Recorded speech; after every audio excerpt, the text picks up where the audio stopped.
En las últimas décadas del siglo I antes de nuestra era, el Mediterráneo oriental se encontraba dominado por una tensión constante entre los antiguos reinos helenísticos y la creciente influencia de Roma. Egipto, la joya más preciada de aquel mundo antiguo, permanecía como el último gran reino independiente, gobernado por una dinastía extranjera que había transformado profundamente la identidad del país a lo largo de casi 3 siglos. La historia que estamos a punto de explorar nos lleva precisamente al corazón de aquella Alejandría cosmopolita, donde una mujer extraordinaria estaba a punto de emerger en el escenario político más complejo de su tiempo. Para comprender verdaderamente quién fue Cleopatra, debemos retroceder en el tiempo hasta el año 323 antes de nuestra era, cuando la muerte de Alejandro Magno desencadenó un proceso de fragmentación que transformó completamente el mapa político del mundo conocido. Aquel joven conquistador macedonio, quien había forjado el imperio más vasto que el mundo antiguo había contemplado hasta entonces, dejó un vacío de poder que sus generales, los llamados diádocos, se apresuraron a llenar mediante guerras que se prolongarían durante décadas. Entre aquellos hombres ambiciosos se encontraba Ptolomeo, hijo de Lagos, uno de los comandantes más cercanos a Alejandro y quien había demostrado su valía tanto en el campo de batalla como en la administración de los territorios conquistados. Ptolomeo, moviéndose con la astucia que lo caracterizaría a lo largo de su vida, comprendió algo que muchos de sus rivales no alcanzaron a percibir en medio de la lucha por las regiones centrales del imperio. Mientras otros diádocos se enfrentaban por el control de Macedonia, Persia o Asia Menor, él dirigió su mirada hacia Egipto, aquella tierra antigua cuyas riquezas legendarias habían fascinado incluso al propio Alejandro. En el año 323 antes de nuestra era, Ptolomeo se estableció en Egipto como sátrapa, aprovechando la confusión que siguió a la muerte del conquistador macedonio. Sin embargo, su ambición iba mucho más allá de simplemente administrar una provincia en nombre de otros. A lo largo de los años siguientes, mientras las guerras entre los diádocos consumían recursos y vidas humanas en batallas interminables, Ptolomeo consolidó su posición en Egipto mediante una combinación de diplomacia calculada y fuerza militar cuando resultaba necesaria.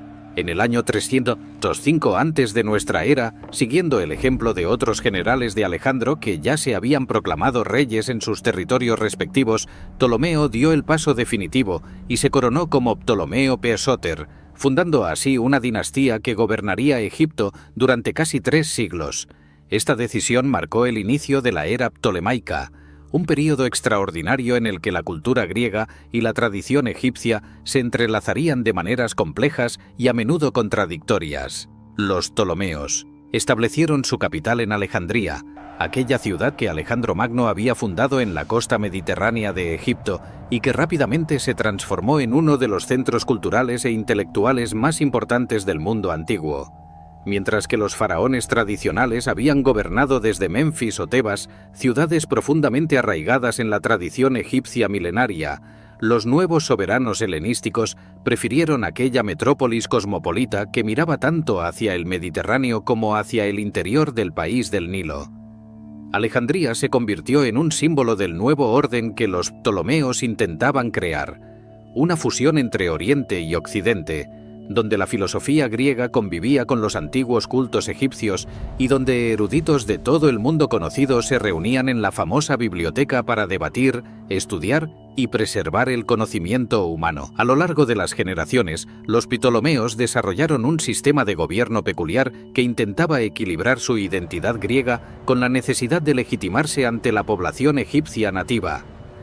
Por un lado, se presentaban a sí mismos como herederos de la cultura helenística, manteniendo el griego como lengua de la administración y la corte, promoviendo las artes y la filosofía griegas y rodeándose de una élite compuesta principalmente por colonos macedonios y griegos. Por otro lado, adoptaron muchos de los rituales y símbolos tradicionales del faraonato egipcio, participando en ceremonias religiosas antiguas, construyendo templos dedicados a los dioses egipcios y permitiendo que su imagen oficial los representara según los cánones artísticos tradicionales del país del Nilo. Esta dualidad creó una estructura social compleja en el Egipto ptolemaico. La población griega, concentrada principalmente en Alejandría y en otras ciudades fundadas por los colonizadores, disfrutaba de privilegios administrativos y económicos, mientras que la mayoría egipcia nativa continuaba trabajando la tierra siguiendo patrones que se remontaban a milenios atrás. No obstante, a diferencia de otros conquistadores que habían dominado Egipto a lo largo de su historia, los ptolomeos mostraron un respeto genuino por las instituciones religiosas egipcias, comprendiendo que el poder de los sacerdotes y la devoción popular hacia los antiguos dioses constituían fuerzas que convenía más cooptar que enfrentar directamente. Durante los primeros siglos de su reinado, la dinastía ptolemaica logró mantener a Egipto como una potencia próspera y respetada en el mundo helenístico. Las riquezas agrícolas del país, basadas en el sistema milenario de irrigación del Nilo, proporcionaban recursos abundantes que permitían mantener un ejército considerable y financiar los proyectos culturales que convirtieron a Alejandría en el faro intelectual del Mediterráneo oriental. La famosa Biblioteca de Alejandría y el Museión asociado a ella atrajeron a los pensadores más brillantes de la época, desde matemáticos como Euclides hasta astrónomos como Aristarco de Samos, creando un ambiente de fervor intelectual que pocas ciudades en la historia han logrado igualar. Sin embargo, a medida que transcurrían las generaciones, comenzaron a manifestarse tensiones internas que gradualmente debilitarían la estabilidad de la dinastía. Una de las prácticas más controvertidas que los ptolomeos adoptaron fue el matrimonio entre hermanos, una costumbre que justificaban apelando a la tradición faraónica, aunque en realidad respondía más bien a la necesidad de evitar que el poder real se diluyera mediante alianzas matrimoniales con familias extranjeras. Esta práctica, que los antiguos faraones habían utilizado en ocasiones específicas más por razones simbólicas que biológicas, se convirtió en la norma entre los ptolomeos, creando situaciones dinásticas extraordinariamente complejas donde los hermanos esposos competían por el poder real, frecuentemente con resultados violentos. Las luchas internas por el trono se convirtieron en un patrón recurrente que caracterizó especialmente las últimas generaciones de la dinastía. Hermanos conspiraban contra hermanos, madres contra hijos, y las intrigas palaciegas a menudo concluían con envenenamientos, ejecuciones o exilios forzados. Esta inestabilidad crónica no solamente debilitaba la autoridad central del reino, sino que también ofrecía oportunidades para que potencias extranjeras intervinieran en los asuntos internos egipcios, justificando su intromisión como mediación necesaria para restablecer el orden. Y entre todas las potencias que observaban con interés creciente los problemas de Egipto, ninguna resultaba tan amenazante como Roma. Durante el siglo II antes de nuestra era, mientras los ptolomeos se debilitaban por sus conflictos internos, Roma experimentaba una expansión imparable que la estaba convirtiendo en la potencia dominante del Mediterráneo. Después de derrotar a Cartago en las guerras púnicas y someter a los reinos helenísticos de Macedonia y Siria, la República Romana se encontraba en una posición de supremacía militar que ningún estado podía desafiar efectivamente. Los romanos, sin embargo, no se apresuraron a anexar Egipto directamente, prefiriendo mantener una relación de protectorado informal que les permitía beneficiarse de las riquezas egipcias sin asumir la responsabilidad directa de gobernar un territorio tan extenso y complejo. Los últimos ptolomeos se vieron obligados a navegar en un equilibrio precario entre mantener su soberanía formal y reconocer la realidad de la supremacía romana. En múltiples ocasiones, monarcas ptolemaicos recurrieron a Roma para resolver disputas sucesorias, legitimando así la intervención romana en asuntos que anteriormente habrían sido considerados puramente internos. Algunos incluso llegaron a ofrecer Egipto a Roma en sus testamentos, aunque la República, por diversas razones políticas internas, no siempre se apresuró a aceptar tales legados.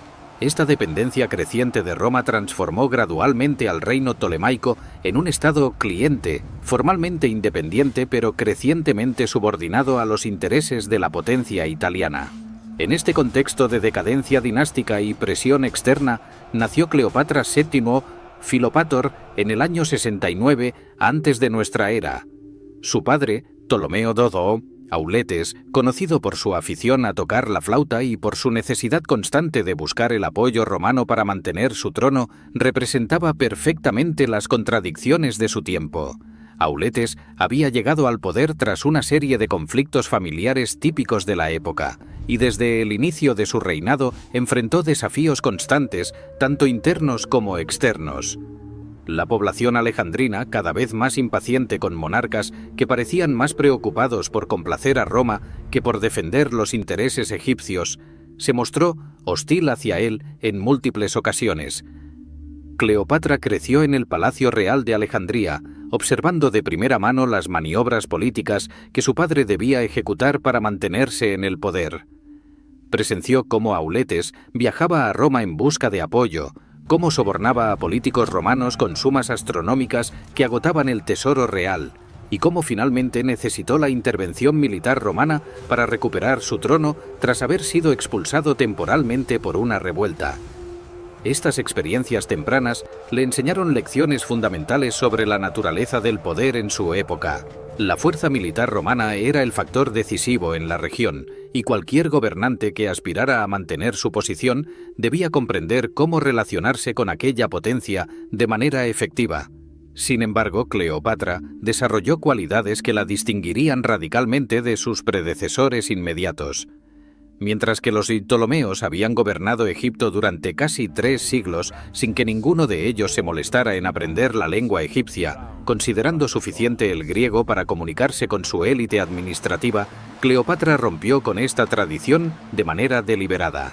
No solamente aprendió egipcio, convirtiéndose en la primera gobernante ptolemaica en poder comunicarse directamente con la mayoría de sus súbditos, sino que, según los testimonios de la época, llegó a dominar hasta 8 idiomas diferentes, incluyendo arameo, etíope, hebreo, árabe y otras lenguas relevantes para la diplomacia de su tiempo. Esta habilidad lingüística no era simplemente un talento personal impresionante, sino una herramienta política de primer orden. Al dominar el egipcio, Cleopatra podía presentarse ante su pueblo como una verdadera heredera de los antiguos faraones, no simplemente como otra gobernante extranjera que utilizaba Egipto como base de su poder personal. Podía participar directamente en ceremonias religiosas, comunicarse con los sacerdotes sin intermediarios y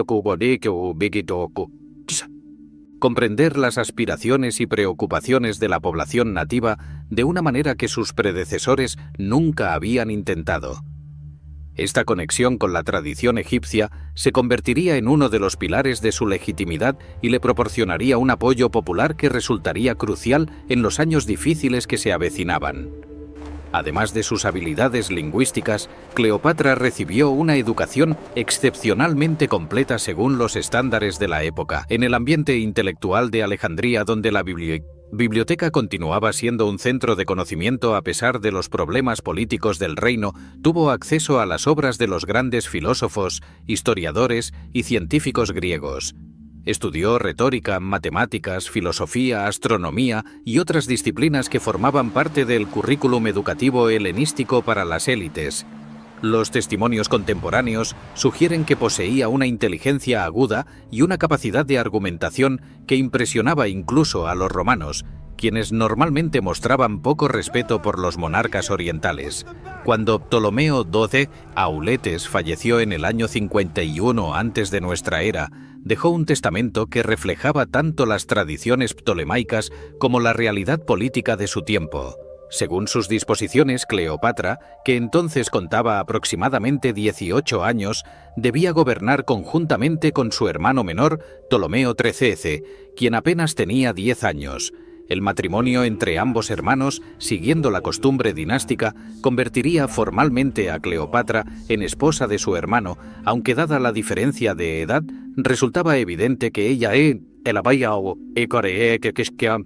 ejercería la autoridad real efectiva, al menos durante los primeros años del reinado conjunto. El testamento de Auletes incluía además una cláusula que demostraba hasta qué punto Egipto había caído bajo la órbita romana. Designaba al pueblo romano como garante del cumplimiento de sus disposiciones testamentarias. Esta cláusula, que en la práctica convertía la sucesión egipcia en un asunto de interés romano, establecía un precedente peligroso que limitaba severamente la autonomía del nuevo gobierno. No obstante, inicialmente parecía que la transición se desarrollaría sin mayores problemas, y Cleopatra comenzó su reinado con el respaldo formal tanto de las instituciones egipcias como del poder romano. Durante los primeros meses de su gobierno, Cleopatra actuó con una determinación que sorprendió a muchos observadores acostumbrados a considerar a los últimos Ptolomeos como figuras débiles y manipulables. Los documentos oficiales de aquel período inicial revelan un detalle significativo. Mientras que la tradición habría exigido que el nombre del rey masculino apareciera primero en los documentos oficiales, Cleopatra invirtió este orden, colocando su propio nombre antes que el de su hermano esposo.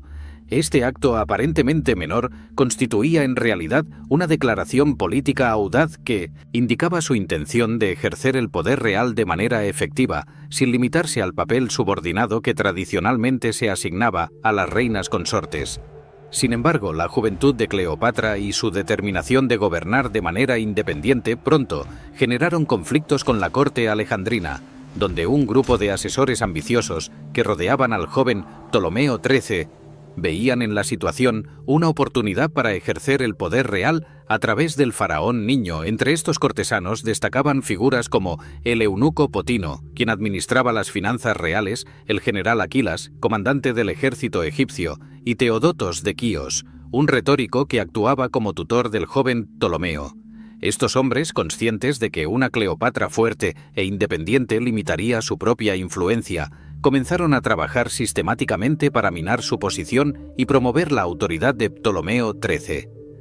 La situación se complicó aún más debido a circunstancias externas que afectaban gravemente la estabilidad del reino. Entre los años 50 y 49 antes de nuestra era, Egipto experimentó una serie de inundaciones deficientes del Nilo, fenómeno que en un país cuya economía dependía completamente del ciclo anual del río resultaba catastrófico. Las cosechas se redujeron drásticamente, el hambre comenzó a extenderse entre la población rural y los ingresos del Estado disminuyeron de manera alarmante.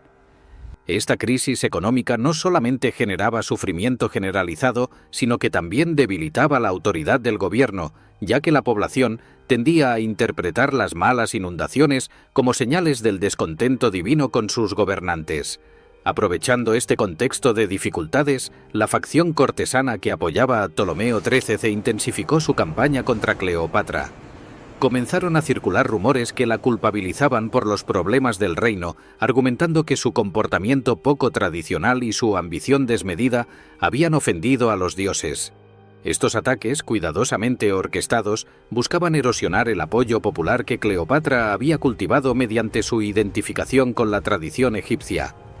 Al mismo tiempo, los asesores del joven Ptolomeo trabajaban para ganar el control de las instituciones clave del Estado, particularmente el ejército y la administración financiera, marginalizando gradualmente a Cleopatra del ejercicio efectivo del poder. En el año 49, antes de nuestra era, aproximadamente 2 años después de haber ascendido al trono, Cleopatra se encontraba en una posición cada vez más precaria. Su nombre comenzó a desaparecer de los documentos oficiales, indicando que la facción de Ptolomeo XIII había logrado excluirla formalmente del gobierno.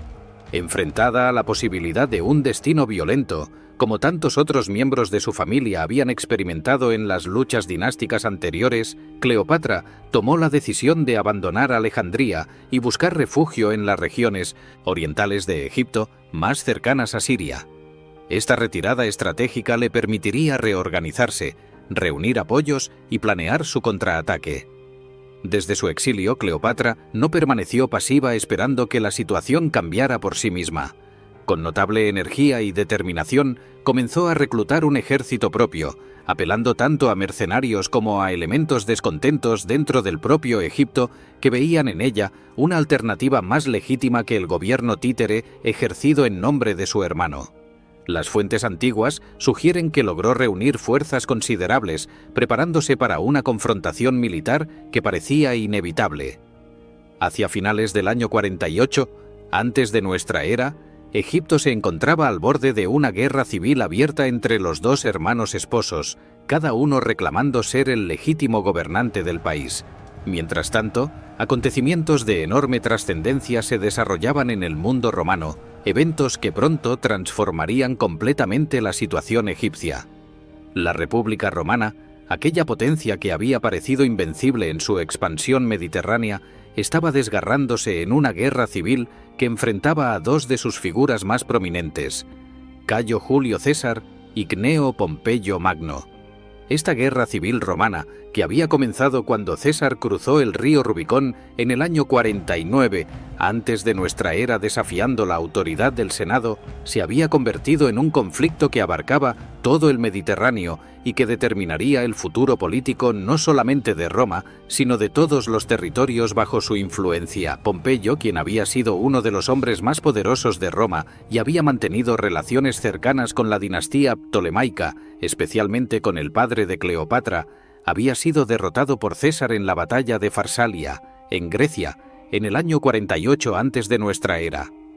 Desesperado y buscando un refugio donde reorganizar sus fuerzas, Pompeyo decidió dirigirse a Egipto, confiando en que el joven Ptolomeo XIII, a quien él había ayudado a mantener en el trono años atrás, le ofrecería asilo y apoyo. Esta decisión, aparentemente lógica desde su perspectiva, lo conduciría directamente hacia su destino final. Cuando las naves de Pompeyo llegaron a las costas de Egipto, los consejeros de Ptolomeo XIII se enfrentaron a una decisión extraordinariamente delicada. Por un lado, tenían obligaciones de gratitud hacia Pompeyo, quien efectivamente había apoyado a la dinastía ptolemaica en el pasado. Por otro lado, ofrecerle refugio significaría enemistarse con César, quien había demostrado ser superior militarmente y que probablemente pronto llegaría a Egipto persiguiendo a su rival. Después de deliberar, los asesores egipcios, particularmente Potino y Teodotos, llegaron a una conclusión cruel pero políticamente calculada. Eliminarían a Pompeyo, presentando su cabeza a César como muestra de lealtad y evitando así verse involucrados en el conflicto romano. Cuando Pompeyo desembarcó en una pequeña embarcación para reunirse con los representantes egipcios que habían salido a recibirlo, fue atacado y eliminado a traición. Su cabeza fue cercenada y conservada para ser presentada a César, mientras que su cuerpo fue abandonado en la playa. Este acto brutal, ejecutado con la esperanza de ganarse el favor de César, demostraba tanto la desesperación del gobierno ptolemaico por mantenerse en buenos términos con Roma como su profunda incomprensión de la mentalidad romana y del carácter específico de Julio César. Pocos días después, en septiembre u octubre del año 48, antes de nuestra era, César llegó a Alejandría persiguiendo a Pompeyo. Cuando los asesores de Ptolomeo XIII le presentaron la cabeza de su antiguo rival, esperando gratitud y recompensa, César reaccionó de manera completamente diferente a lo anticipado. Lejos de agradecer el gesto, mostró horror y repugnancia. Pompeyo, después de todo, había sido su yerno, casado con su hija Julia hasta que ésta falleció, y a pesar de su rivalidad política, César consideraba que merecía un final más digno que una traición vil ejecutada por un reino cliente.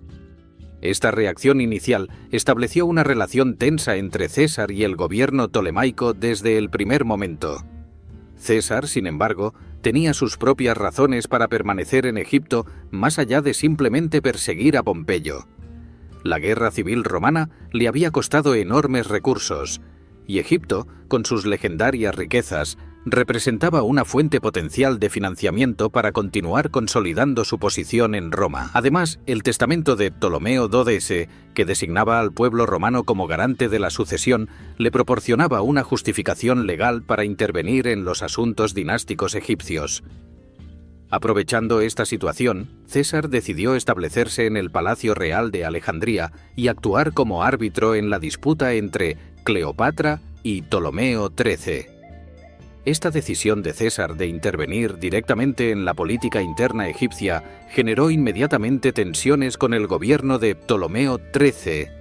Los consejeros del joven faraón, que habían esperado que César simplemente agradeciera su eliminación de Pompeyo y se marchara rápidamente, se encontraron ahora con un general romano establecido en el corazón de su capital, exigiendo acceso a los recursos del reino y asumiendo autoridad sobre cuestiones que ellos consideraban asuntos internos.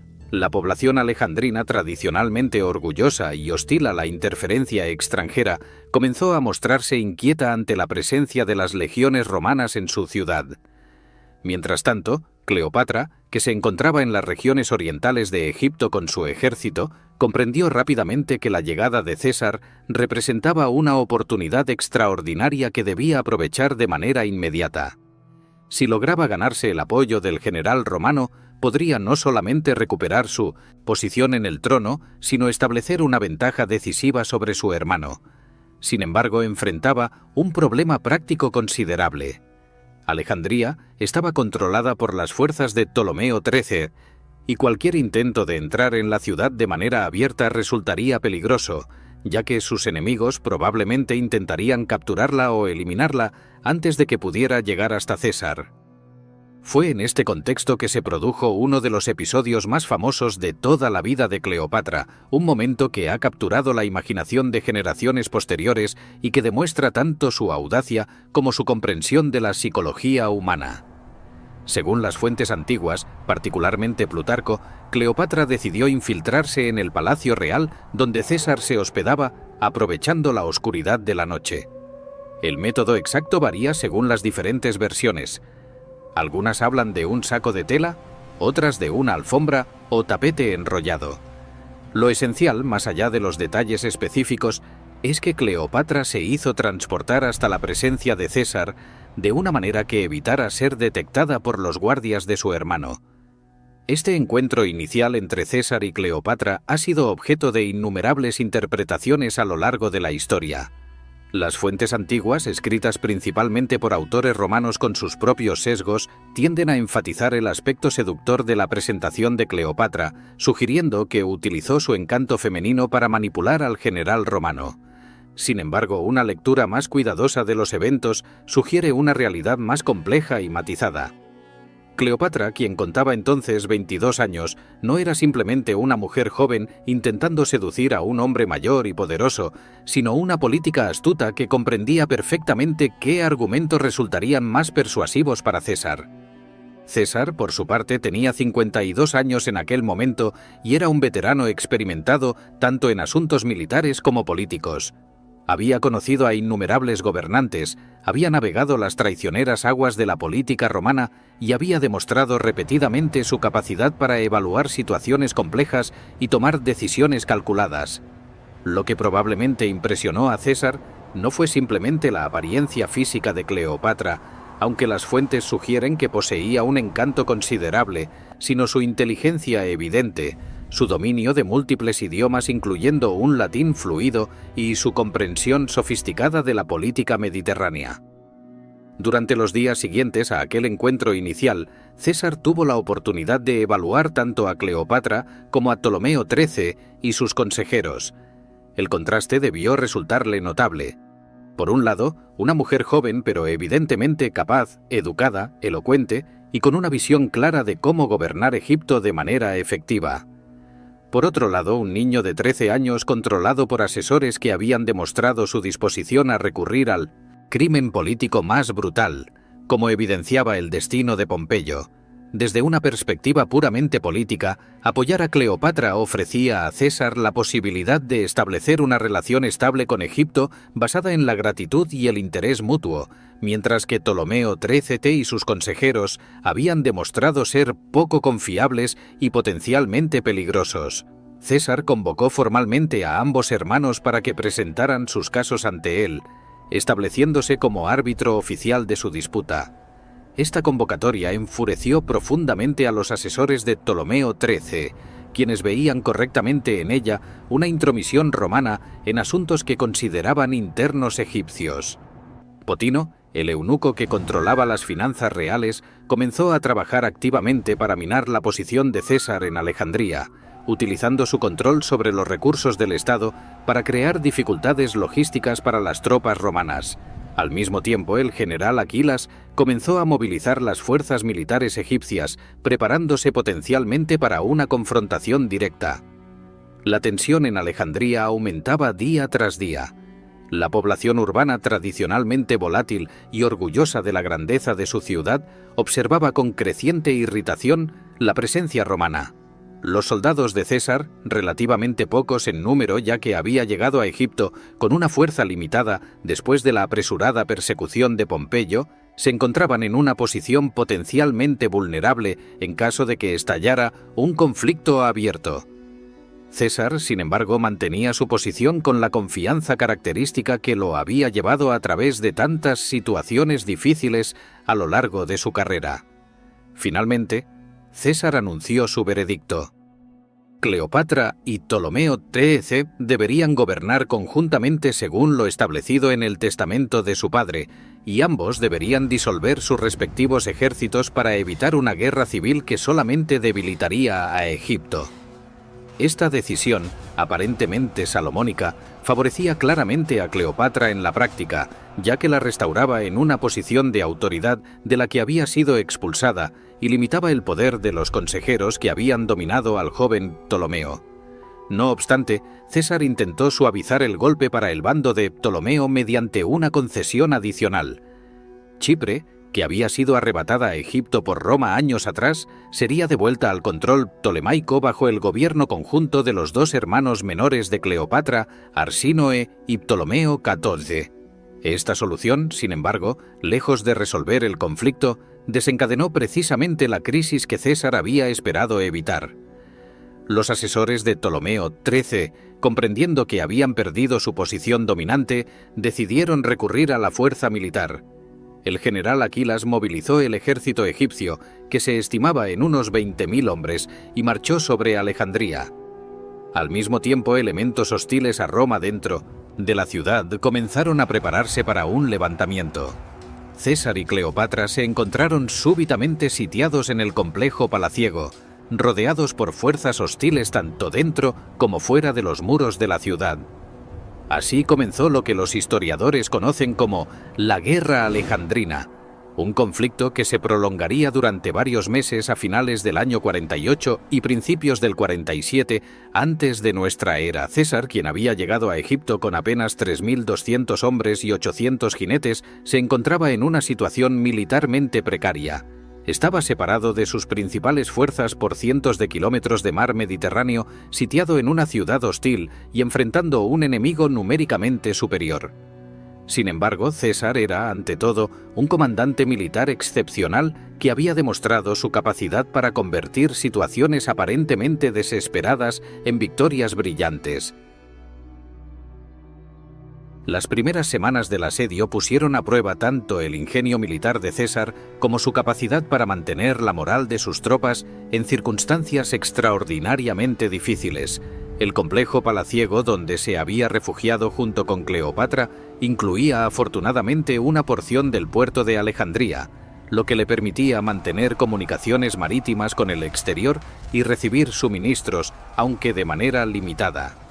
Sin embargo, los alejandrinos, bajo el liderazgo del general Aquilas y con el apoyo del eunuco Potino, controlaban la mayor parte de la ciudad y poseían una superioridad numérica considerable que hacía extremadamente peligrosa cualquier salida más allá del perímetro defensivo romano. César comprendió rápidamente que no podía limitarse a defender su posición y esperar la llegada de refuerzos, ya que tal estrategia puramente pasiva le permitiría a sus enemigos consolidar su control sobre la ciudad y potencialmente cortar sus líneas de suministro marítimas. Necesitaba tomar la iniciativa mediante acciones audaces que compensaran su inferioridad numérica.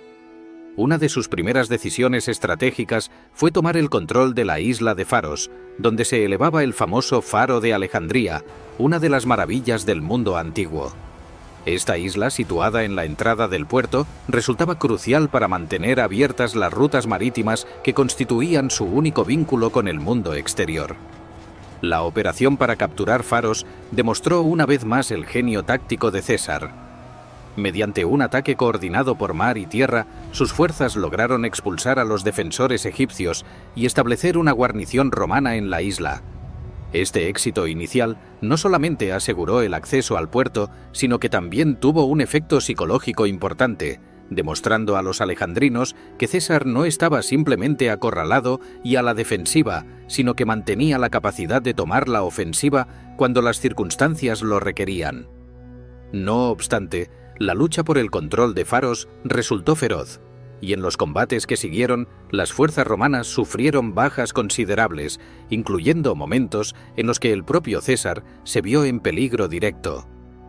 Mientras la guerra se intensificaba en las calles de Alejandría, en el interior del palacio se desarrollaba un drama político igualmente complejo.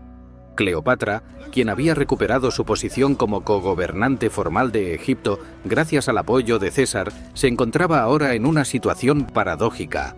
Reina de Egipto, pero confinada en una porción reducida de su propia capital, dependiendo completamente de las legiones romanas para su supervivencia. Esta dependencia, sin embargo, también creaba una oportunidad para forjar una alianza más profunda con César, una relación que trascendiera los meros cálculos políticos inmediatos. Durante los meses del asedio, César y Cleopatra pasaron tiempo considerable juntos, desarrollando una relación que combinaba elementos políticos, intelectuales y personales. Las fuentes antiguas, particularmente Plutarco, sugieren que César quedó genuinamente impresionado por la inteligencia de Cleopatra, su capacidad de conversación y su comprensión de asuntos políticos complejos. Para un hombre como César, acostumbrado a tratar con políticos romanos cuyas motivaciones y métodos conocía perfectamente, Cleopatra representaba algo novedoso. Una gobernante oriental educada en la tradición helenística, con una perspectiva diferente sobre el poder y la política, pero con una agudeza mental que podía equipararse a la de cualquier senador romano. La relación entre ambos pronto adquirió una dimensión más íntima. Aunque los detalles precisos permanecen envueltos en cierta ambigüedad, dado que las fuentes antiguas tienden a mezclar hechos con interpretaciones moralizantes, parece claro que durante el invierno del año 48 al 47, antes de nuestra era, César y Cleopatra se convirtieron en amantes.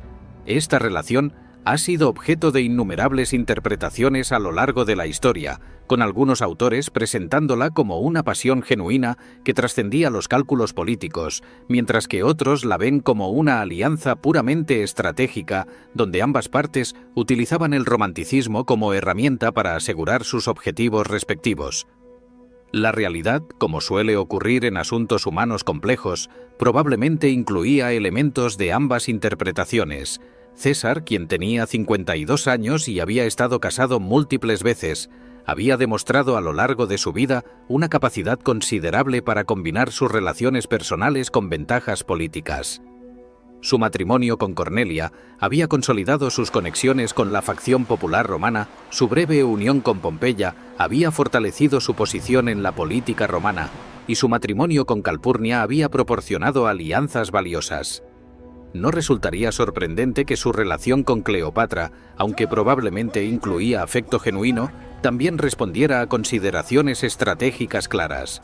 Para Cleopatra, por su parte, la alianza con César representaba mucho más que una simple relación romántica. Era la diferencia entre recuperar su trono y posiblemente perder su vida, entre gobernar Egipto como una soberana efectiva y ser relegada a un papel subordinado o completamente eliminada por sus rivales. Al forjar una conexión personal con el hombre más poderoso del mundo mediterráneo, Cleopatra aseguraba no solamente su supervivencia inmediata, sino también la posibilidad de transformar Egipto en un aliado privilegiado de Roma en lugar de simplemente otro reino cliente a merced de los caprichos de la República. Mientras tanto, la guerra en Alejandría continuaba con ferocidad variable.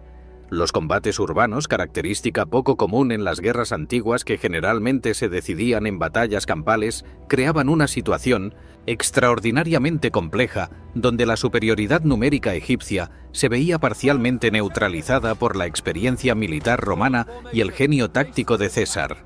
Las calles estrechas de Alejandría se convirtieron en campos de batalla donde cada edificio podía transformarse en una fortaleza y donde las ventajas tradicionales de la caballería y las formaciones cerradas resultaban menos decisivas que en combates en campo abierto. Un episodio particularmente dramático de la guerra ocurrió cuando César ordenó incendiar la flota egipcia que amenazaba su control del puerto. Este acto táctico, aunque militarmente justificado para prevenir que los egipcios cortaran sus líneas de suministro marítimas, tuvo consecuencias no intencionadas devastadoras. El fuego se extendió más allá de las naves ancladas en el puerto y alcanzó edificios adyacentes, incluyendo algunos almacenes que formaban parte del complejo de la famosa Biblioteca de Alejandría. La extensión exacta del daño causado a la biblioteca sigue siendo objeto de debate entre los historiadores, con algunas fuentes antiguas sugiriendo que gran parte de sus colecciones fueron destruidas, mientras que otras indican que el daño fue más limitado. Lo cierto es que este incidente representó una pérdida cultural significativa y generó aún más hostilidad entre la población alejandrina hacia la presencia romana. A medida que avanzaba el invierno, la situación militar comenzó gradualmente a favorecer a César. Refuerzos procedentes de Asia Menor y Siria comenzaron a llegar a Egipto, incrementando las fuerzas romanas disponibles y permitiendo a Bashar planear operaciones más ambiciosas. Simultáneamente, la facción de Ptolomeo XIII comenzó a experimentar divisiones internas. El eunuco Potino, quien había sido uno de los principales antagonistas de César, fue capturado y ejecutado, eliminando a uno de los cerebros detrás de la resistencia egipcia. Estas ejecuciones, aunque duras, eran típicas de la guerra civil en aquella época y enviaban un mensaje claro sobre el costo de oponerse a César. En un intento por sembrar discordia entre sus enemigos, César permitió que el joven Ptolomeo XIII abandonara el complejo palaciego y se uniera a sus fuerzas. Esta decisión, aparentemente generosa, respondía en realidad a un cálculo político complejo. César esperaba que la presencia del joven faraón entre las tropas egipcias podría generar conflictos de lealtad y debilitar la cohesión del liderazgo contrario. Además, al permitir que Ptolomeo se marchara, César eliminaba cualquier ambigüedad sobre el carácter del conflicto. Ya no estaba reteniendo al faraón legítimo, sino enfrentando a fuerzas rebeldes que desafiaban su autoridad como árbitro designado por el testamento de Ptolomeo XII. Sin embargo, la presencia de Ptolomeo XIII entre las tropas egipcias no produjo el colapso de la resistencia que César quizás había esperado. En cambio, los líderes militares egipcios, ahora con su monarca titular presente, intensificaron sus esfuerzos para expulsar a las fuerzas romanas de Alejandría. La guerra se prolongó durante semanas adicionales, con combates que variaban desde escaramuzas menores hasta batallas significativas por el control de sectores clave de la ciudad. La población alejandrina, atrapada entre los combatientes, sufría las consecuencias típicas de un asedio urbano: escasez de alimentos, destrucción de propiedades y la constante amenaza de violencia. La resolución final del conflicto llegó en marzo del año 47 antes de nuestra era, cuando Mitrídates de Pérgamo, un aliado de César, llegó a Egipto con un ejército de refuerzo considerable. Mitrídates había marchado por tierra desde Siria, reuniendo tropas adicionales durante su trayecto, incluyendo contingentes judíos proporcionados por el sumo sacerdote Hircano II, quien veía en la alianza con César una oportunidad para asegurar el favor romano hacia Judea. La llegada de estas fuerzas transformó completamente el equilibrio militar en Egipto, proporcionando a César la superioridad numérica que había carecido durante los meses anteriores.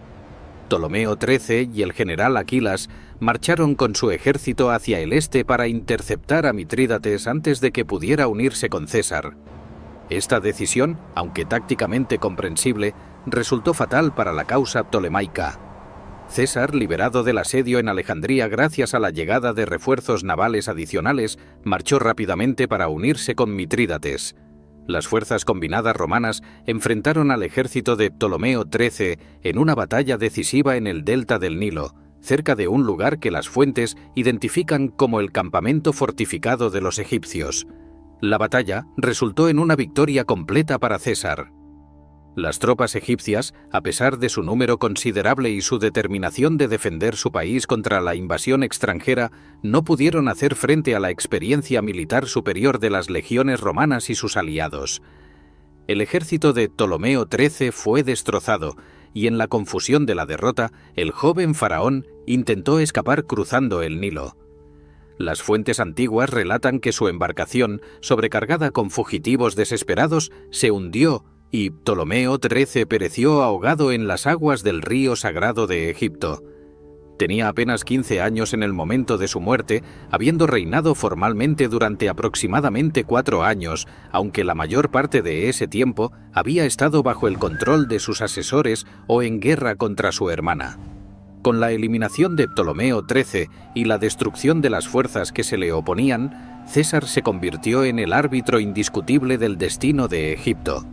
La posición de Cleopatra, que había dependido completamente del apoyo romano durante los meses anteriores, quedó ahora asegurada de manera definitiva. César reorganizó formalmente el gobierno egipcio, estableciendo a Cleopatra como reina junto con su hermano menor, Ptolomeo XIV, quien en aquel momento tenía aproximadamente 12 años. Este arreglo seguía la tradición ptolemaica de correinado entre hermanos casados, aunque resultaba evidente para todos los observadores que Cleopatra ejercería el poder real efectivo, mientras que Ptolomeo XIV serviría principalmente como cogobernante nominal para mantener las apariencias dinásticas. La hermana menor de Cleopatra, Arsínoe, quien durante la guerra alejandrina había sido proclamada reina por una facción de los rebeldes en un intento de proporcionar una alternativa femenina a Cleopatra, fue capturada y enviada a Roma como prisionera. Esta eliminación de una rival potencial aseguraba aún más la posición de Cleopatra, eliminando la posibilidad de que elementos descontentos pudieran reunirse alrededor de otra figura ptolemaica femenina. Arsínoe eventualmente desfilaría en el triunfo de César en Roma, una humillación pública que subrayaba el costo de desafiar tanto a César como a Cleopatra. Con la situación política estabilizada, César podría haber abandonado Egipto inmediatamente para atender asuntos urgentes en otras partes del mundo mediterráneo. Sus enemigos en la guerra civil romana, aunque derrotados en Farsalia, no habían sido completamente eliminados, y regiones como África del Norte y España continuaban siendo focos de resistencia pompeyanos. No obstante, César decidió permanecer en Egipto durante semanas adicionales, un hecho que ha intrigado a los historiadores y que sugiere que su relación con Cleopatra había adquirido una importancia considerable para él. Durante este período de relativa paz tras meses de guerra, César y Cleopatra realizaron un viaje extraordinario por el Nilo que se ha convertido en uno de los episodios más legendarios de su relación. Según las fuentes antiguas, navegaron río arriba en una flota lujosa que incluía cientos de embarcaciones, visitando las antiguas ciudades y monumentos de Egipto. Este viaje no era simplemente un placer turístico, sino también un acto político cuidadosamente calculado. Al presentarse juntos ante la población egipcia, recorriendo el país y participando en ceremonias en templos antiguos, César y Cleopatra enviaban un mensaje claro sobre su alianza y sobre la legitimidad del nuevo orden en Egipto. Para Cleopatra, este viaje representaba una oportunidad crucial para consolidar su autoridad entre la población egipcia nativa, que había observado con preocupación los meses de guerra civil y la intervención romana directa. Al mostrarse como reina activa que visitaba los templos tradicionales y honraba a los dioses egipcios, Cleopatra reforzaba su imagen como legítima heredera de los faraones, no simplemente como una gobernante títere impuesta por Roma. Su dominio del idioma egipcio, que sus predecesores ptolemaicos habían desdeñado, resultaba invaluable en estos encuentros, permitiéndole comunicarse directamente con sacerdotes y funcionarios locales sin necesidad de intérpretes. Para César, el viaje ofrecía una oportunidad de observar personalmente las riquezas legendarias de Egipto y comprender mejor la economía y administración de aquel país crucial. Egipto, con su sistema de agricultura basado en la inundación anual del Nilo y su población numerosa y productiva, representaba una fuente potencial de recursos casi ilimitados para quien pudiera controlarlo. Las observaciones que César realizó durante este viaje probablemente influyeron en su comprensión de cómo el poder podía organizarse y ejercerse, lecciones que intentaría aplicar posteriormente en Roma cuando consolidara su posición como dictador. Durante este período, probablemente en la primavera o inicio del verano del año 47 antes de nuestra era, Cleopatra quedó embarazada. Este embarazo, cuya paternidad Cleopatra atribuyó inequívocamente a César, tendría enormes implicaciones políticas tanto para Egipto como, potencialmente, para Roma. El hijo que nacería de esta unión, quien sería conocido oficialmente como Ptolomeo César, pero popularmente llamado Cesarión, representaría un vínculo tangible entre las dos potencias más importantes del Mediterráneo oriental. Para Cleopatra, el embarazo consolidaba su alianza con César de una manera que trascendía los acuerdos políticos meramente formales, creando lazos familiares que, esperaba, garantizarían el apoyo romano continuo para Egipto. Finalmente, en el verano del año 47 antes de nuestra era, César abandonó Egipto para atender asuntos militares urgentes en Asia Menor, donde Farnaces Dowin, rey del Bósforo, había aprovechado la distracción causada por la guerra civil romana para invadir territorios bajo control o influencia romana. César marchó rápidamente hacia el norte y en la batalla de Cela derrotó tan completamente a Farnaces que pudo enviar a Roma su famoso mensaje de 3 palabras en latín: Veni, vidi, vici, vine, vi, vencí. Esta victoria rápida le permitió luego dirigirse hacia África del Norte, donde las fuerzas pompeyanas restantes se habían reagrupado bajo el liderazgo de Catón, el Joven, y otros enemigos irreconciliables. Cleopatra, ahora firmemente establecida como gobernante de Egipto y esperando el hijo de César, comenzó la tarea de reconstruir su reino tras los meses devastadores de guerra civil. La guerra alejandrina, aunque relativamente breve, había causado daños considerables a la ciudad más importante de Egipto y había interrumpido el funcionamiento normal de la administración real. Además, las malas inundaciones del Nilo, que habían contribuido a desestabilizar la situación política en los años anteriores, continuaban siendo un problema que requería atención urgente. En junio o julio del año 47 antes de nuestra era, Cleopatra dio a luz a Cesarión. El nacimiento de este niño, quien formalmente se convirtió en Ptolomeo XV César, representaba un acontecimiento de enorme significado simbólico.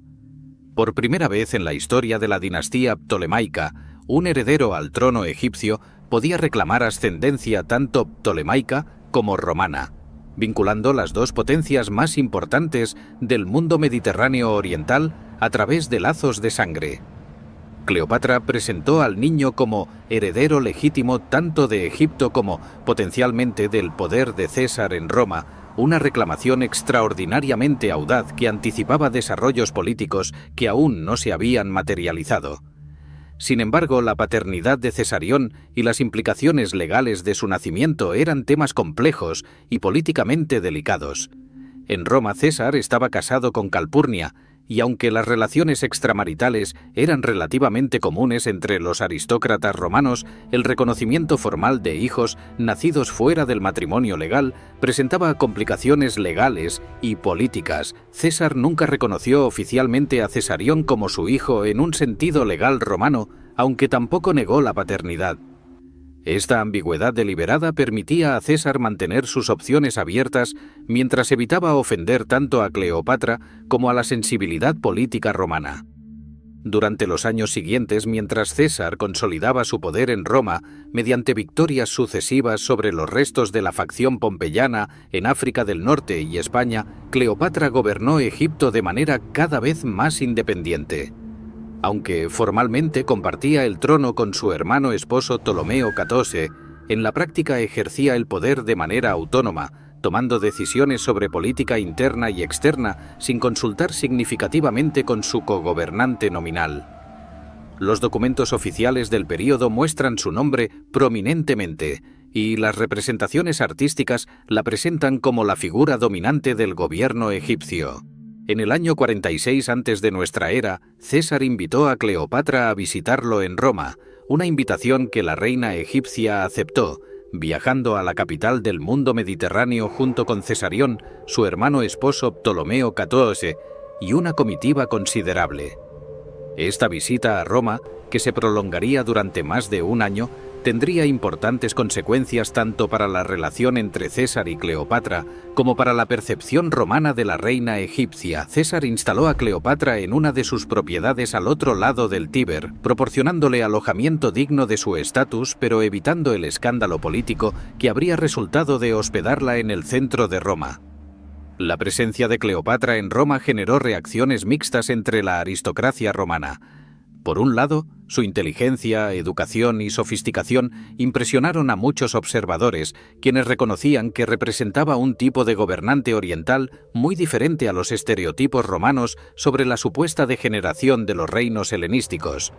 Por otro lado, la relación obvia entre César y Cleopatra y la presencia del pequeño Cesarión alimentaban rumores y críticas, especialmente entre los enemigos políticos de César, que veían en esta conexión oriental una evidencia de que el dictador estaba abandonando los valores republicanos romanos tradicionales. Durante su estancia en Roma, Cleopatra tuvo la oportunidad de observar directamente el funcionamiento de la política romana y comprender las complejidades del sistema que, aunque formalmente republicano, estaba cada vez más dominado por la figura personal de César. El dictador, quien había regresado a Roma tras sus victorias en África y España, estaba consolidando un poder que en muchos aspectos se asemejaba más a una monarquía que al gobierno republicano tradicional. Esta concentración de poder en manos de un solo hombre, aunque generaba resistencia entre sectores conservadores del Senado, también ofrecía paralelos interesantes con los sistemas monárquicos que Cleopatra conocía bien. César, por su parte, parecía disfrutar de la compañía de Cleopatra y del estímulo intelectual que proporcionaba su presencia. Los testimonios antiguos sugieren que la incluía en reuniones con intelectuales y filósofos romanos y que valoraba sus opiniones sobre diversos temas. Sin embargo, también mantenía una distancia política cuidadosa, evitando cualquier acción que pudiera interpretarse como un otorgamiento de estatus oficial romano a la relación o al hijo que compartían. Esta ambigüedad reflejaba tanto los cálculos políticos de César como las complejidades inherentes a intentar vincular formalmente el poder romano con una monarquía oriental. No obstante, el tiempo de César se estaba agotando. En marzo del año 44 antes de nuestra era, un grupo de senadores liderados por Marco Junio Bruto y Cayo Casio Longino ejecutaron su plan largamente preparado, atacando a César durante una sesión del Senado y provocando su muerte mediante múltiples heridas. Este acto violento, justificado por sus perpetradores como un acto necesario para salvar la República de la tiranía, desencadenó una nueva ronda de guerras civiles que convulsionarían el mundo romano durante más de una década. Para Cleopatra, la noticia de la muerte de César representaba un desastre político de primera magnitud.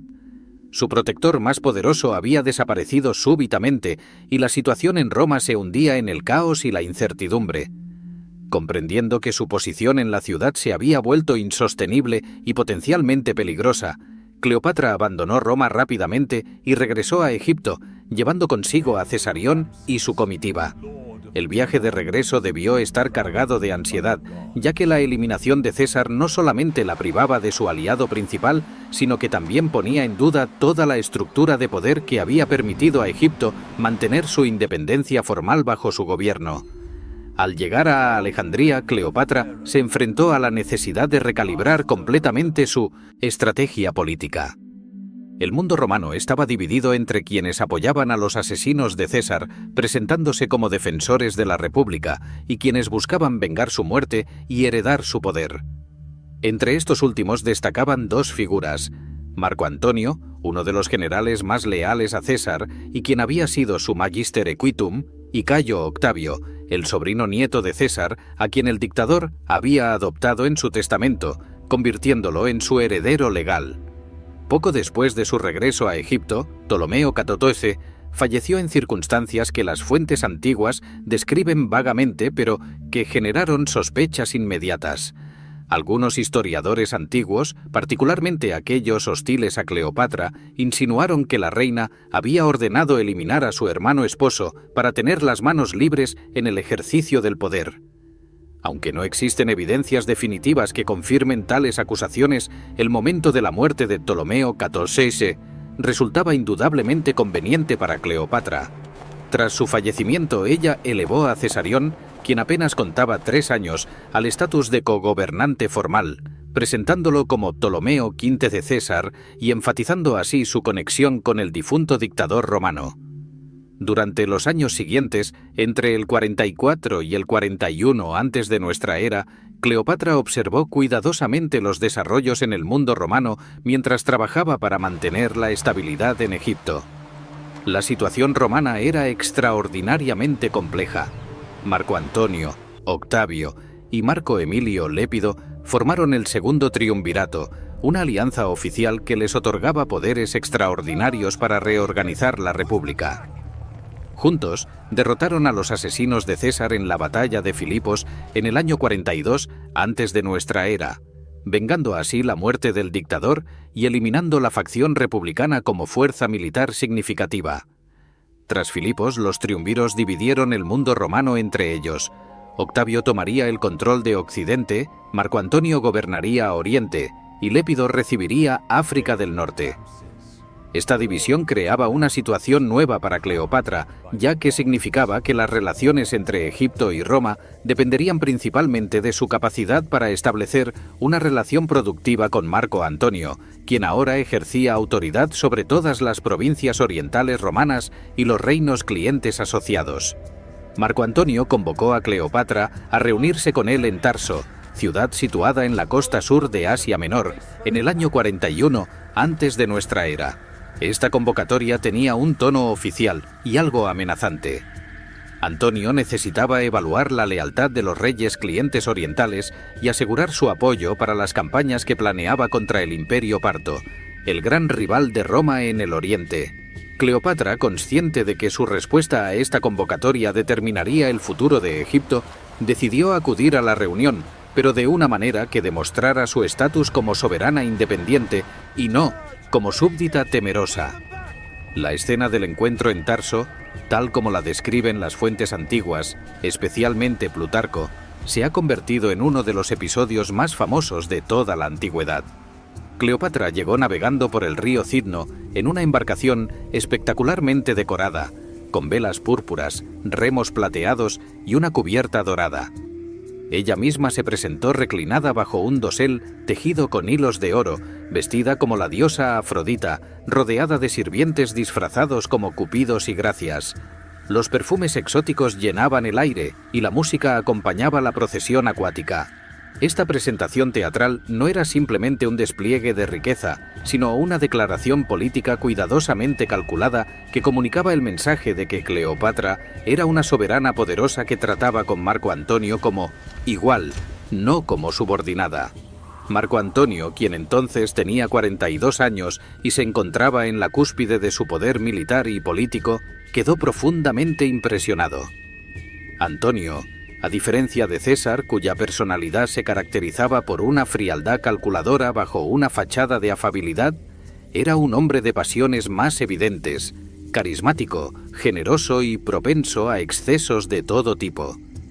Criado en la tradición militar romana pero fascinado por la cultura helenística oriental que había conocido durante sus campañas en Grecia y Asia Menor, Antonio representaba un tipo de romano diferente a la generación anterior, más abierto a las influencias orientales y menos apegado a las austeras tradiciones republicanas. Durante los días siguientes al encuentro inicial en Tarso, Cleopatra y Marco Antonio desarrollaron una relación que, como en el caso anterior con César, combinaba elementos políticos y personales. Cleopatra invitó a Antonio a banquetes extraordinarios donde desplegaba las legendarias riquezas egipcias, impresionándolo con su esplendor y sofisticación. Antonio, por su parte, quedó cautivado no solamente por el lujo, sino también por la personalidad de Cleopatra, su inteligencia y su capacidad de proporcionar una compañía intelectualmente estimulante además de romántica. La alianza que comenzó a forjarse en Tarso respondía a intereses mutuos claramente definidos. Marco Antonio necesitaba los recursos egipcios para financiar sus ambiciosas campañas contra los partos, enemigos tradicionales de Roma en el este que habían infligido humillantes derrotas a los romanos en el pasado, incluyendo el desastre de Carras, donde habían eliminado a Craso, el antiguo aliado de César y Pompeyo. Egipto, con su agricultura próspera basada en el Nilo y su posición como centro comercial entre el Mediterráneo y el Oriente más lejano, podía proporcionar tanto financiamiento como suministros para tales expediciones. Cleopatra, por su parte, Necesitaba el apoyo militar y político romano para asegurar la continuidad de su dinastía y para realizar ambiciones territoriales que los Ptolomeos habían albergado durante generaciones, pero que la debilidad creciente de la dinastía había hecho imposibles de conseguir. Específicamente, deseaba recuperar territorios que históricamente habían formado parte del reino ptolemaico, pero que Roma había arrebatado o que se habían perdido en conflictos anteriores, incluyendo regiones de Siria, Fenicia, Chipre y otras áreas del Mediterráneo oriental. Tras los encuentros en Tarso, Marco Antonio aceptó la invitación de Cleopatra de visitarla en Alejandría, donde pasó el invierno del año 41 al 40 antes de nuestra era. Este periodo en la capital egipcia ha sido descrito por las fuentes antiguas, particularmente las hostiles a Antonio, como un tiempo de excesos hedonistas donde el general romano abandonaba sus responsabilidades para entregarse a placeres orientales. Plutarco describe cómo Antonio y Cleopatra formaron un club llamado Los Inimitables en Vida, donde organizaban banquetes elaborados, competían en despliegues de lujo y se entregaban a diversiones de todo tipo. Sin embargo, reducir este periodo simplemente a una orgía de placeres sería ignorar las dimensiones políticas más serias de la alianza que se estaba consolidando. Durante su estancia en Alejandría, Antonio tomó decisiones que demostraban su disposición a apoyar los intereses egipcios de maneras que iban más allá de simples palabras. Ordenó la ejecución de Arsinoe, la hermana menor de Cleopatra, que había sido llevada a Roma como prisionera tras la guerra alejandrina, pero que continuaba representando una potencial rival dinástica. Esta eliminación de una amenaza a Cleopatra enviaba un mensaje claro sobre la profundidad del compromiso de Antonio con la reina egipcia. La relación entre Antonio y Cleopatra se vio interrumpida temporalmente en el año 40 antes de nuestra era, cuando acontecimientos en el mundo romano exigieron la atención del triunviro. Problemas en Italia, incluyendo tensiones con Octavio y una invasión parta de Siria, que aprovechaba la distracción de Antonio, lo obligaron a abandonar Egipto y atender asuntos urgentes. Durante los años siguientes, Antonio pasó tiempo considerable en Atenas y en otras ciudades orientales, consolidando su posición en las provincias que controlaba y preparando su campaña contra los partos. Durante este periodo, Antonio se casó con Octavia, hermana de Octavio, en un matrimonio político diseñado para cimentar la alianza entre los dos triunviros más poderosos y evitar que la rivalidad entre ellos desembocara en guerra civil abierta. Este matrimonio, aunque políticamente motivado, no era simplemente formal, y Antonio pareció genuinamente intentar hacer que funcionara, viviendo con Octavia en Atenas y teniendo hijas con ella. Para Cleopatra, este desarrollo representaba una complicación significativa, ya que sugería que Antonio podría estar priorizando sus relaciones romanas sobre la alianza egipcia. No obstante, en el año 37 antes de nuestra era, tras varios años de separación, Antonio convocó nuevamente a Cleopatra, esta vez en Antioquía, capital de Siria. Este reencuentro marcaría el inicio de la fase más ambiciosa de su alianza, cuando ambos comenzarían a implementar un proyecto político que aspiraba nada menos que a reorganizar todo el Oriente Mediterráneo bajo un nuevo orden que combinaría el poder militar romano con la legitimidad dinástica ptolemaica. Antonio, que había renovado su posición como triunviro y se preparaba finalmente para la largamente planeada campaña parta, necesitaba asegurar el apoyo egipcio de manera más definitiva que nunca. Durante este encuentro en Antioquía, Cleopatra y Marco Antonio formalizaron arreglos que transformarían significativamente el mapa político del Mediterráneo oriental y que anticipaban un futuro en el que Egipto se convertiría en el centro de un nuevo bloque de poder capaz de competir en igualdad con Octavio en Occidente. Antonio otorgó a Cleopatra territorios extensos que reconstituían gran parte del antiguo reino ptolemaico en su máxima extensión. Regiones de Fenicia, Celesiria, Chipre, partes de Cilicia y otras áreas que habían estado bajo control ptolemaico en siglos anteriores, pero que se habían perdido durante la decadencia de la dinastía. Estas concesiones territoriales no eran simplemente regalos románticos de un amante generoso a su pareja, aunque la propaganda de Octavio las presentaría así en años posteriores. respondían a una lógica estratégica coherente donde Antonio reorganizaba el Oriente mediante un sistema de reinos clientes fuertes que pudieran servir como baluartes contra enemigos externos, particularmente los partos, y que pudieran proporcionar recursos para las campañas romanas sin agotar las arcas de la propia República. Egipto, bajo el liderazgo de Cleopatra, se convertiría en el pilar central de este sistema, proporcionando tanto recursos materiales como legitimidad dinástica para el proyecto de Antonio. Durante los años que siguieron al reencuentro en Antioquía, la alianza entre Marco Antonio y Cleopatra se consolidó de maneras que iban mucho más allá de lo que cualquier observador habría anticipado inicialmente. Entre el año 37 y el 34 antes de nuestra era, mientras Antonio preparaba y ejecutaba su campaña contra el Imperio Parto, Cleopatra se convirtió no solamente en su compañera personal, sino también en su socia política más importante, proporcionando recursos cruciales para las expediciones militares y actuando como su aliada principal en todo el Oriente Mediterráneo. Durante este periodo, Cleopatra dio a luz a 2 hijos más de Antonio, los gemelos Alejandro Helios y Cleopatra Selene, en el año 40 antes de nuestra era, y posteriormente Ptolomeo Filadelfo en el año 36 antes de nuestra era, expandiendo así la familia que vinculaba la dinastía ptolemaica con el poder romano de manera cada vez más compleja. La campaña parta de Antonio, lanzada finalmente en el año 36 antes de nuestra era, resultó ser un desastre costoso que tendría repercusiones políticas profundas. A pesar de los enormes recursos invertidos y de la experiencia militar considerable de Antonio, la expedición contra los partos terminó en una retirada humillante tras perder una porción significativa de su ejército debido a una combinación de táctica enemiga superior, dificultades logísticas y condiciones climáticas adversas. Esta derrota no solamente representó un golpe al prestigio militar de Antonio, sino que también proporcionó munición valiosa a sus enemigos en Roma, particularmente a Octavio, quien comenzó a presentar a Antonio como un comandante incompetente que había despilfarrado recursos romanos en aventuras orientales mal concebidas. Cleopatra, sin embargo, jugó un papel crucial en ayudar a Antonio a recuperarse de este revés.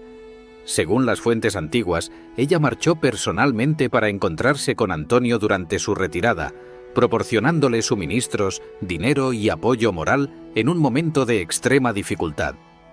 Este gesto de lealtad en circunstancias adversas fortaleció aún más el vínculo entre ambos y demostró que la alianza egipcia no era simplemente oportunista, sino que permanecería firme incluso cuando las circunstancias se volvieran desfavorables. Antonio, quien había perdido prestigio en Roma debido al fracaso parto, se apoyó cada vez más en los recursos orientales y particularmente egipcios para mantener su posición como uno de los hombres más poderosos del mundo mediterráneo. En el año 34 antes de nuestra era, Antonio organizó en Alejandría una ceremonia extraordinaria que representaría el punto más alto de su asociación con Cleopatra y que simultáneamente marcaría el inicio del deterioro final de su relación con Octavio. Este evento, conocido históricamente como las donaciones de Alejandría, constituía una redistribución territorial masiva que reorganizaba todo el Oriente Mediterráneo, según una visión que combinaba elementos romanos y helenísticos de una manera que resultaba profundamente amenazante para la sensibilidad política romana tradicional. Durante esta ceremonia elaborada, realizada con gran pompa en el gimnasio de Alejandría ante una multitud considerable, Antonio proclamó una serie de disposiciones que transformaban radicalmente el mapa político oriental. Cleopatra fue declarada reina de reyes y se le confirmó su gobierno sobre Egipto, Chipre, Libia y Celesiria. Su hijo Cesarión fue reconocido públicamente como hijo legítimo de Julio César y cogobernante con Cleopatra, una proclamación extraordinariamente provocativa, dado que Octavio basaba su propia autoridad precisamente en ser el heredero adoptivo de César. Los hijos que Cleopatra había tenido con Antonio recibieron títulos y territorios extensos. Alejandro Helios fue designado rey de Armenia, Media y Partia, territorios que aún debían conquistarse completamente. Cleopatra Selene recibió Cirenaica y Libia, y el pequeño Ptolomeo Filadelfo fue nombrado rey de Fenicia, Siria y Cilicia. Esta distribución de territorios y títulos respondía a una visión política ambiciosa que aspiraba a crear un bloque oriental organizado según principios dinásticos helenísticos, pero apoyado por el poder militar romano. Antonio se presentaba a sí mismo como el nuevo Alejandro Magno, uniendo Oriente y Occidente bajo su liderazgo, mientras que Cleopatra asumía el papel de reina suprema de todo el Oriente Mediterráneo, presentándose como la encarnación de la diosa Isis y como heredera legítima tanto de los faraones egipcios como de los reyes helenísticos que habían sucedido a Alejandro. Este proyecto, que algunos historiadores modernos interpretan como un intento de establecer una monarquía helenística capaz de asociarse con Roma en términos de igualdad, desafiaba fundamentalmente las nociones romanas sobre cómo debía organizarse el poder en el mundo mediterráneo. En Roma, Octavio observaba estos desarrollos con creciente alarma y, simultáneamente, con oportunismo político calculado. El heredero adoptivo de César había pasado los años desde Filipos, consolidando cuidadosamente su posición en Occidente, eliminando rivales potenciales, ganándose el apoyo de elementos clave del Senado romano y construyendo una base de poder que rivalizaba con la de Antonio. Las donaciones de Alejandría le proporcionaron exactamente el tipo de munición política que necesitaba para presentar a Antonio no como un colega romano legítimo, sino como un traidor que había sucumbido a influencias orientales corruptoras y que amenazaba los intereses fundamentales de Roma. Octavio comenzó una campaña de propaganda sistemática que transformaría la percepción pública de Antonio y especialmente de Cleopatra. En esta narrativa cuidadosamente construida, Antonio era presentado como un romano que había abandonado sus valores tradicionales, seducido por una reina oriental astuta y manipuladora que buscaba utilizar sus recursos para destruir Roma y establecer un imperio oriental que desafiaría la supremacía romana. Cleopatra, en esta versión, se convertía en la villana principal, una seductora peligrosa que había utilizado sus encantos para corromper primero a César y luego a Antonio, llevándolos a traicionar a Roma en favor de ambiciones orientales. Esta campaña propagandística explotaba hábilmente los prejuicios romanos existentes contra las mujeres en el poder y contra las monarquías orientales. La tradición republicana romana veía con profunda desconfianza cualquier concentración excesiva de poder en manos de un solo individuo, y la idea de que una mujer extranjera pudiera ejercer influencia sobre los asuntos romanos resultaba particularmente ofensiva para las sensibilidades patriarcales de la época. Octavio presentaba a Cleopatra como la antítesis de las virtudes romanas tradicionales. En lugar de la modestia y la domesticidad que se esperaban de las matronas romanas, ella desplegaba ambición política desmedida. En lugar de la austeridad republicana, exhibía lujo oriental decadente. En lugar de subordinarse a la autoridad masculina, manipulaba y controlaba a los hombres más poderosos de su tiempo.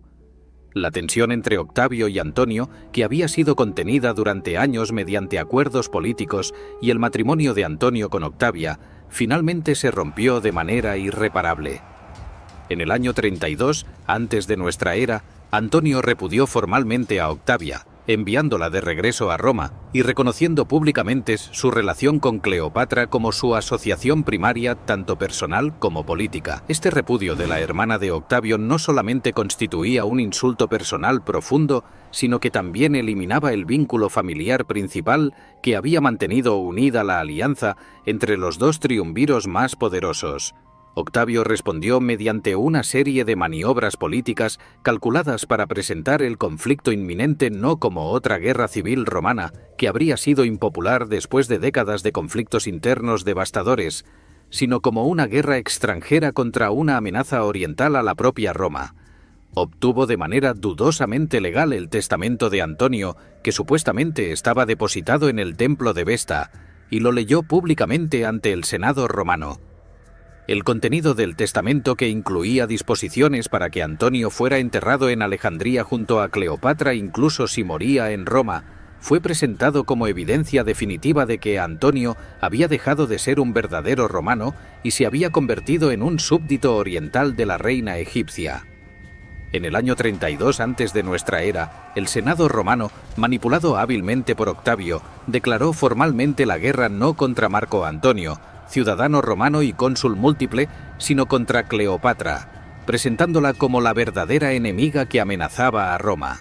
Esta declaración de guerra cuidadosamente formulada permitía a Octavio presentarse como defensor de Roma contra una amenaza extranjera mientras evitaba la impopularidad asociada con iniciar abiertamente otra guerra civil romana. Muchos de los partidarios de Antonio en Roma, incómodos con su asociación cada vez más estrecha con Cleopatra y preocupados por las implicaciones de las donaciones de Alejandría, comenzaron a abandonarlo pasándose al bando de Octavio o simplemente retirándose de la vida política. Antonio y Cleopatra, mientras tanto, preparaban sus propias fuerzas para el conflicto inevitable.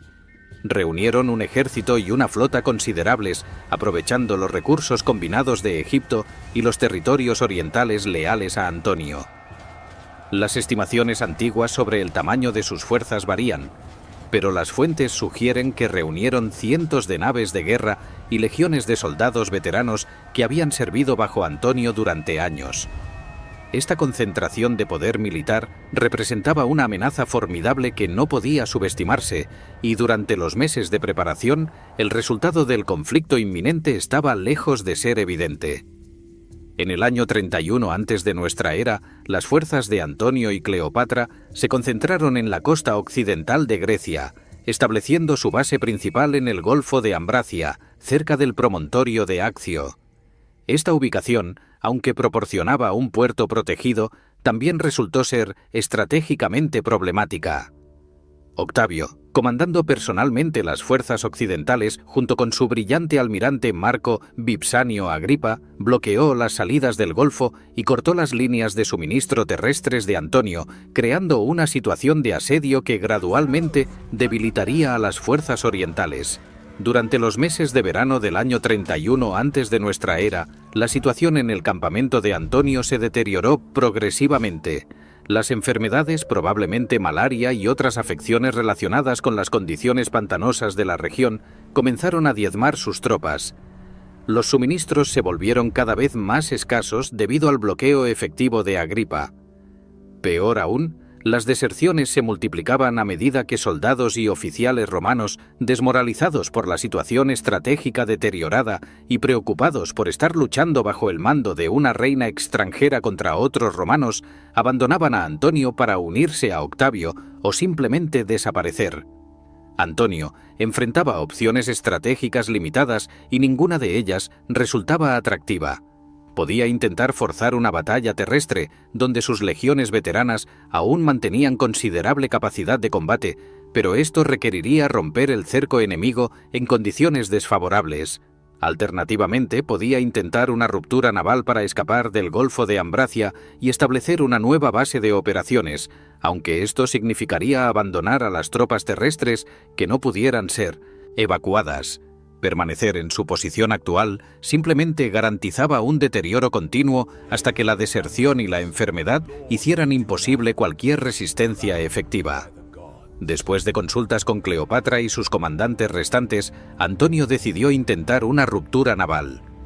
El plan era forzar el paso a través de la flota de Octavio y Agripa, navegar hacia el sur hasta Egipto, y desde allí reorganizar su posición para continuar la lucha. La flota egipcia, con 60 naves de guerra cargadas con el tesoro real y comandadas personalmente por Cleopatra, formaría parte de esta operación, proporcionando los recursos financieros necesarios para reconstruir las fuerzas de Antonio una vez que alcanzaran territorio seguro.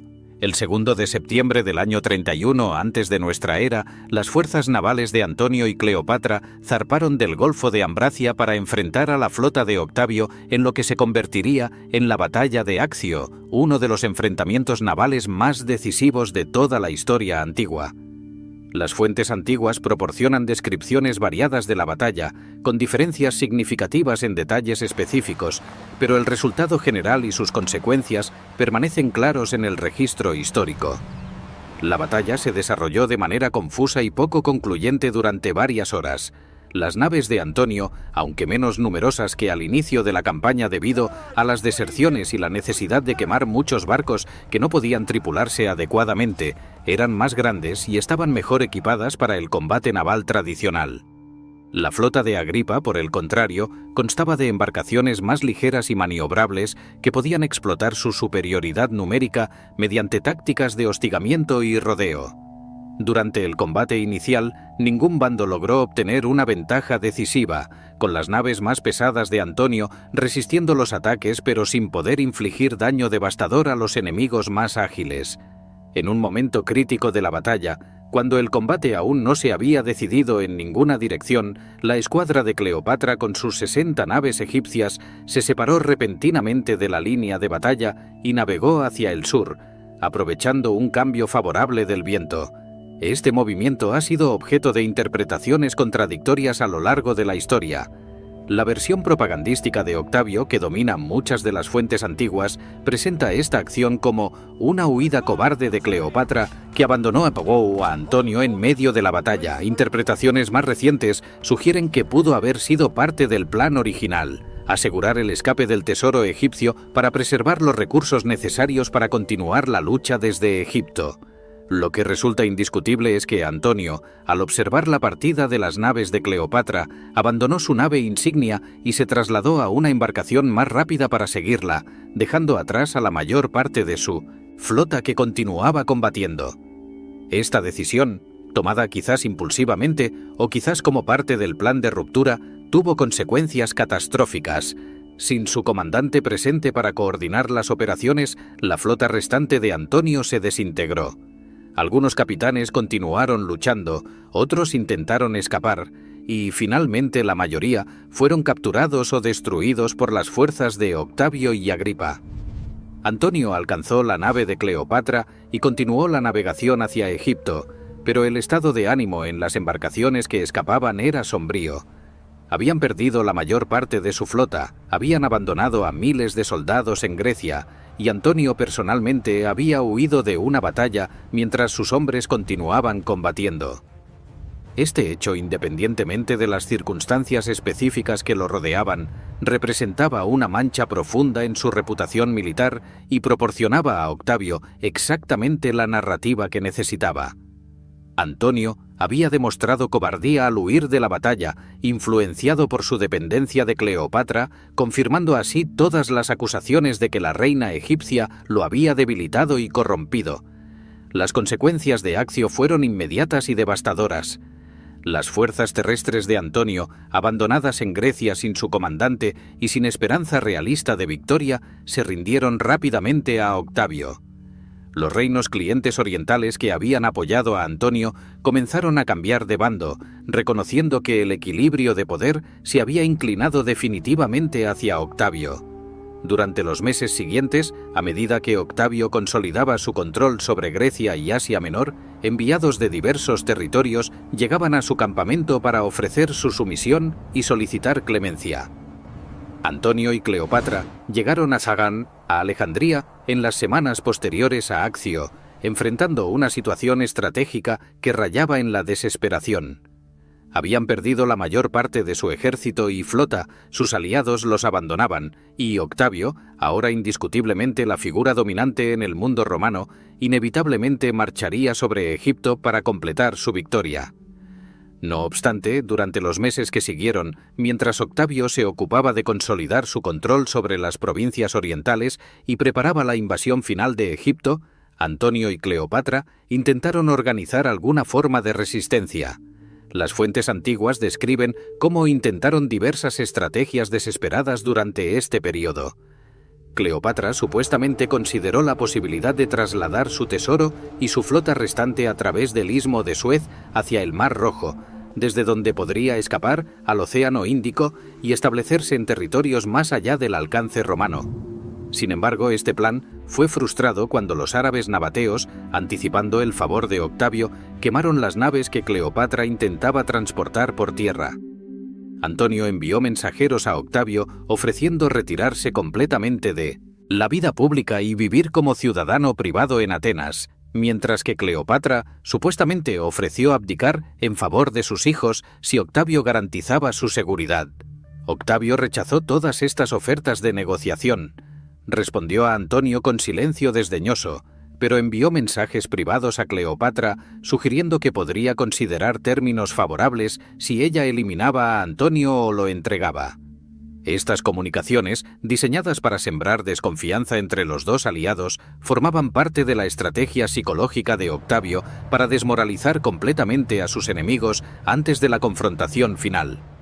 No está claro si Cleopatra consideró seriamente estas propuestas o si simplemente las ignoró, pero el hecho de que Octavio intentara dividirlos demuestra su reconocimiento de que la alianza entre Antonio y Cleopatra continuaba siendo formidable mientras permanecieran unidos. Durante el invierno y primavera del año 30 antes de nuestra era, mientras Octavio completaba sus preparativos, Antonio y Cleopatra intentaron mantener alguna apariencia de normalidad en Alejandría. Las fuentes describen cómo organizaban banquetes y festividades, aunque el club de los inimitables en vida fue renombrado significativamente como los compañeros en la muerte. Un cambio que reflejaba el reconocimiento sombrío de su destino probable. Estos eventos, lejos de ser simplemente escapes hedonistas de la realidad, probablemente servían propósitos políticos específicos: mantener la moral de sus partidarios restantes y proyectar una imagen de confianza que podría desalentar deserciones adicionales. En el verano del año 30 antes de nuestra era, Octavio finalmente lanzó su invasión de Egipto. Marchó desde Siria hacia el este, encontrando resistencia mínima a medida que avanzaba hacia la frontera egipcia. Simultáneamente, otro ejército romano bajo el mando de Cayo Cornelio Galo avanzaba desde Cirenaica en el oeste. Egipto, atrapado entre dos fuerzas romanas convergentes y con recursos militares agotados tras Accio y las deserciones subsecuentes, se encontraba en una posición militarmente insostenible. Antonio intentó organizar una defensa de Alejandría, reuniendo las tropas que le quedaban y preparando la ciudad para un asedio. Durante un breve momento, cuando una salida de su caballería logró repeler un ataque romano inicial, pareció que podría haber esperanza de prolongar la resistencia lo suficiente para que Octavio considerara términos de negociación. Sin embargo, esta esperanza se desvaneció rápidamente cuando, al día siguiente, su flota restante se rindió sin combatir al acercarse las naves de Octavio, y su caballería también desertó en masa. En cuestión de horas, Antonio se encontró sin ejército, sin flota y sin posibilidad realista de resistencia militar. Las versiones de los eventos finales de Antonio y Cleopatra varían entre las diferentes fuentes antiguas, pero el esquema general permanece consistente. Antonio, tras presenciar el colapso final de sus fuerzas militares y recibiendo aparentemente la noticia falsa de que Cleopatra había perecido, se retiró a sus aposentos y tomó su propia espada para terminar con su vida. Sin embargo, la herida que se infligió, aunque grave, no resultó inmediatamente fatal. Cuando sus sirvientes lo descubrieron, aún vivía, y en ese momento llegó la noticia de que Cleopatra estaba viva y se había refugiado en su mausoleo, el monumento funerario que había estado construyendo para sí misma. Antonio fue trasladado al mausoleo donde Cleopatra se había encerrado junto con sus sirvientas más leales y parte del tesoro real. El edificio había sido diseñado como una estructura defensiva además de tumba, con puertas que podían sellarse desde el interior. Cleopatra se negó a abrir estas puertas, aparentemente temiendo una trampa, pero permitió que Antonio fuera izado hasta ella a través de una ventana superior. Allí, en los aposentos funerarios que Cleopatra había preparado para sí misma, Antonio falleció en sus brazos, según las fuentes literarias, tras compartir vino y expresar su amor mutuo. Tenía 53 años y había sido uno de los hombres más poderosos de su generación, comandante de ejércitos victoriosos y gobernante de la mitad del mundo romano. La muerte de Antonio dejaba a Cleopatra en una posición extraordinariamente precaria. Octavio, quien ahora controlaba completamente Alejandría, deseaba capturarla viva, no por clemencia sino porque planeaba exhibirla en su triunfo en Roma, la procesión ceremonial que celebraría su victoria y consolidaría su posición como gobernante supremo del mundo mediterráneo. Desfilar a la última reina de Egipto, descendiente de los Ptolomeos y antigua amante tanto de César como de Antonio, constituiría el punto culminante simbólico de su victoria sobre Oriente. Cleopatra, consciente de estas intenciones, tenía pocas opciones. Estaba confinada en su mausoleo, rodeada por guardias romanos que se aseguraban de que no pudiera escapar, pero también de que no pudiera terminar con su vida. Octavio envió emisarios para negociar con ella, ofreciendo garantías vagas sobre su tratamiento futuro mientras trabajaba para mantenerla viva hasta que pudiera ser transportada a Roma. Durante varios días, esta situación de estancamiento continuó, con Cleopatra aparentemente considerando sus opciones limitadas. Finalmente, en agosto del año 30 antes de nuestra era, aproximadamente 10 días después de la muerte de Antonio, Cleopatra logró eludir la vigilancia romana y poner fin a su propia vida. El método exacto permanece objeto de debate entre los historiadores. La versión más famosa, popularizada por fuentes antiguas como Plutarco, sostiene que se hizo traer un áspid, una serpiente venenosa, escondida en una cesta de higos, y permitió que la mordiera. Esta versión tiene un atractivo simbólico considerable, ya que el áspid estaba asociado con la realeza egipcia y con la diosa Isis, con quien Cleopatra se había identificado. Su muerte mediante la mordedura de una serpiente real la conectaría simbólicamente con el antiguo faraonato egipcio y proporcionaría un final digno de una reina.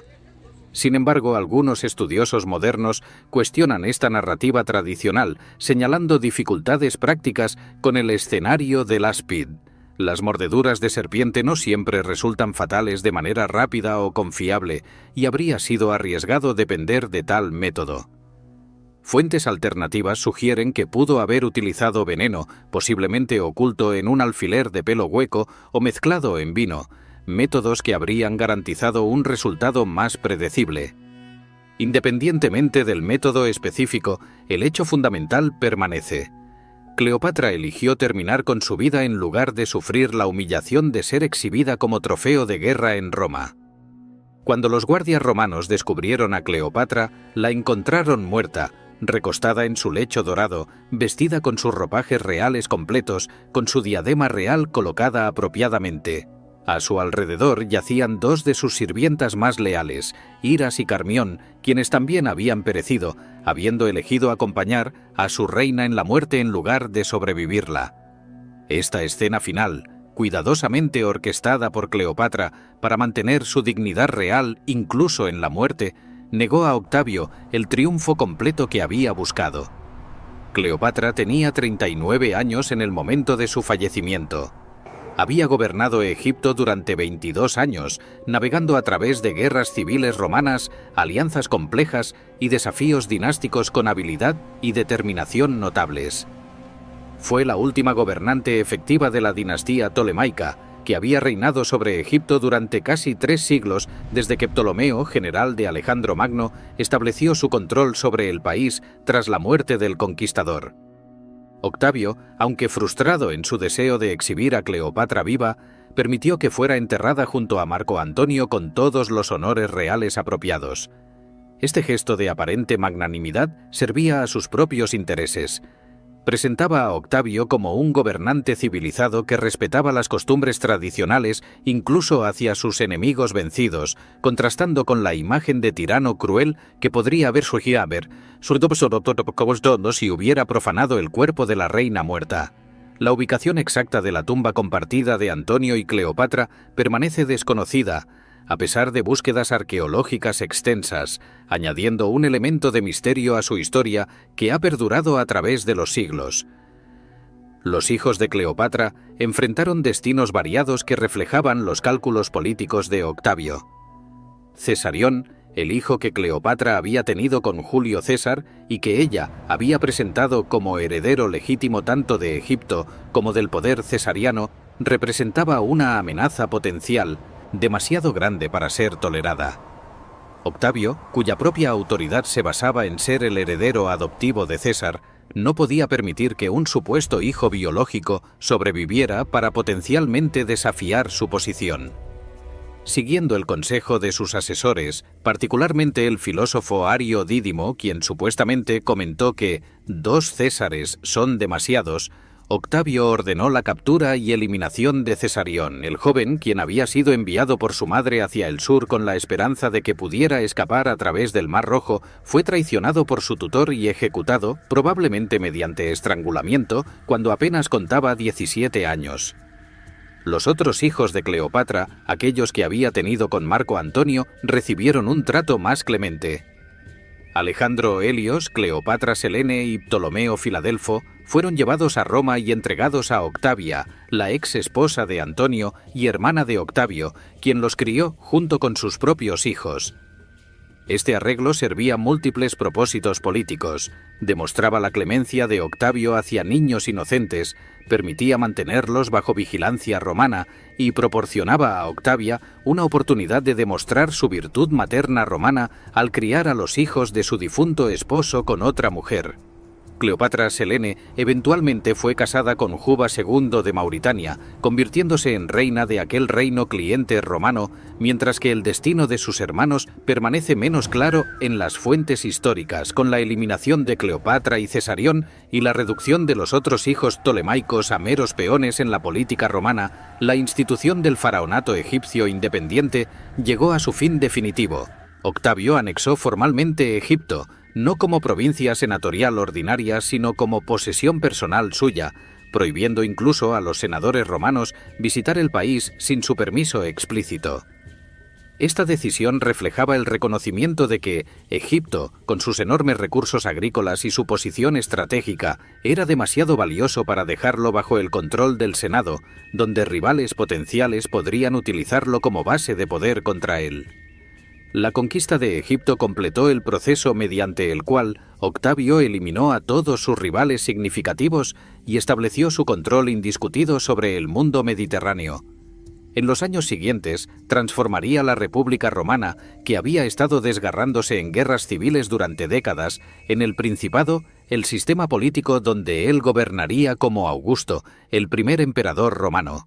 La riqueza egipcia, que ahora fluía directamente hacia sus arcas personales, proporcionaría los recursos financieros necesarios para estabilizar el gobierno, pagar a los veteranos militares y emprender proyectos de construcción masivos que transformarían Roma en una capital verdaderamente imperial. Para Egipto, la conquista romana marcó el final de una era que se había extendido durante 3 milenios, desde la unificación del Alto y Bajo Egipto bajo el faraón Narmer alrededor del año 3100 antes de nuestra era. El país del Nilo había mantenido una identidad distintiva, gobernado por faraones que eran considerados dioses vivientes y que servían como mediadores entre el mundo humano y el divino.